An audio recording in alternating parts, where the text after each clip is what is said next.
Hello పిల్లలు, ఎలా ఉన్నారు అందరూ? చాలా ఎక్కువగా ఉన్నాయి కదా ఎండలు.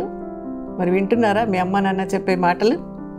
వేడిగాలికి తిరగకుండా ఇంట్లో ఉండి చల్లగా తాటి ముంజలు తీయగా మామిడి పళ్ళు తింటూ ఎంజాయ్ చేయండి. ఫ్రీ సమ్మర్ క్యాంప్లో పాల్గొండి. ఆశ్చర్యంగా వింటున్నారా? మీరు విన్నది నిజమే.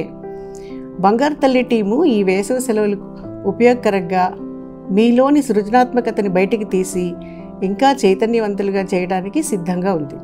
మరెందుకు ఆలస్యం?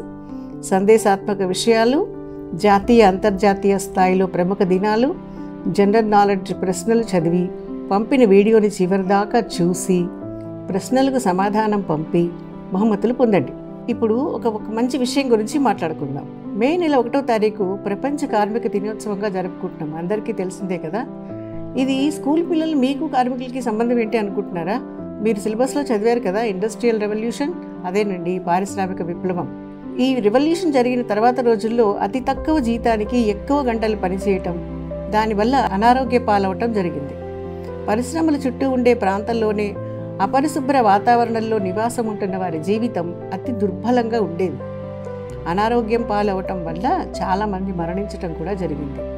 వారి ఆరోగ్యం, పనివేళలు, తగిన ఫలితం, ఏమైనా ప్రమాదం జరిగినప్పుడు వారి కుటుంబాలకు తగిన రక్షణ వంటి విషయాలన్నింటినీ దృష్టిలో పెట్టుకొని కొందరు చేసిన పోరాట ఫలితమే ఈ కార్మిక దినోత్సవం. కష్టపడి పనిచేసే వాళ్ళు కార్మికులే. ఇది ప్రపంచంలో అందరికీ చాలా అవసరం కనుక ప్రతి మనిషి ఎదుటి మనిషి కష్టాన్ని గుర్తించి గౌరవించడం నేర్చుకోవాలి.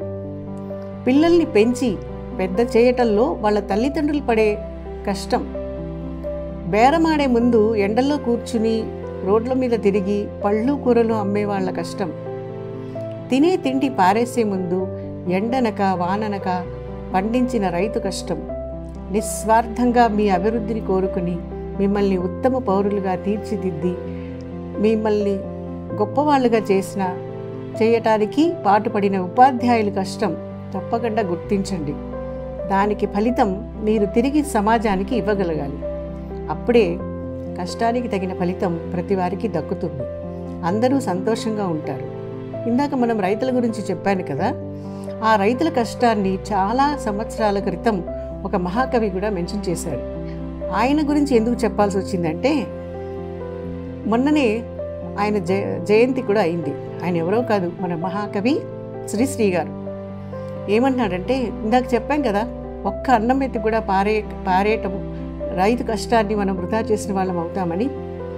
పొలాలనన్నీ హలాల దున్ని ఇలా తలల్లో హేమం పండగ, జగానికంతా సౌఖ్యం నిండగా అంటూ తన మహాప్రస్థానంలో రైతుల కష్టం ప్రపంచానికి ఎంత ఉపయోగమో అన్న విషయాన్ని వివరిస్తూ, పొలాన్ని హలంతో దున్నే ప్రక్రియలో వచ్చే ధర్మజలం అంటే రైతులు పడే చెమటని ధర్మజలంగా వర్ణించాడు ఆయన. దానికి ఖరీదు కట్టే నవాబు లేడో అన్నాడు.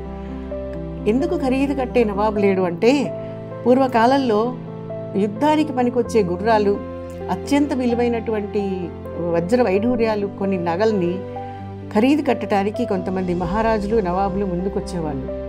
కానీ వాటన్నిటికీ కూడా వెలకట్టచ్చు. కానీ రైతు పడే కష్టం, చిందించే చెమట చుక్కకి ఖరీదు కట్టే నవాబులు ఎవ్వరూ లేరు. ఎందుకంటే ఆ రైతే లేకపోతే ఈ భూమి మీద ఎవరికి ఆహారమే లేదు. అది అందరికీ తెలిసిన సత్యమే. మీరు మొన్న లేటెస్ట్గా చూశారు కదా, కరోనాలో అన్ని లాక్డౌన్లో అందరూ క్లోజ్ అయిపోయింది. రైతులు మాత్రం లాక్డౌన్ చేయలేదు. రైతులు లాక్డౌన్ చేస్తుంటే ఈ పాటికి ప్రపంచం భూగోళానికి తాళం వేసుకోవాల్సి వచ్చేది. ఎవ్వరూ మిగిలేవాళ్ళు కాదు. కాబట్టి రైతు కష్టాన్ని ఎప్పటికీ గుర్తుండిగా రాసినటువంటి ఆ మహాకవి శ్రీశ్రీకి జయంతి నివాళులు. మళ్ళీ ఇంకో టాపిక్తో మళ్ళీ కలుసుకుందాం.